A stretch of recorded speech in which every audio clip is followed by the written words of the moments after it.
નવનિર્મિત ઓવરબ્રિજનો એક પિલર હટાવવાનો આદેશ। પિલરની લિફ્ટ નિર્ધારિત મજબૂતાઈના ધોરણો મુજબ ન હોવાનો ખુલાસો। ચેકિંગ દરમિયાન પિલરમાં ખામી જોવા મળતા અપાયો આદેશ। આરએનબી વિભાગે પિલર હટાવવા કોન્ટ્રાક્ટરને આપી સૂચના।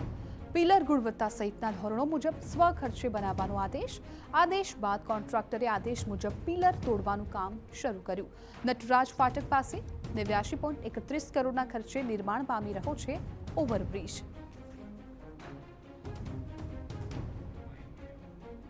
તેની વિભાગ દ્વારા ચકાસણી કરવામાં આવેલ હતી, જેમાં કોન્ક્રીટની સ્ટ્રેન્થ નિયત કરતાં ઓછી મળેલ, જેને લીધે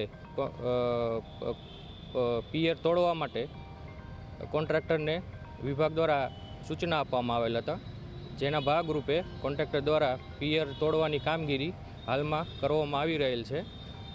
ત્યારબાદ નવો પિયર બનાવવામાં આવશે।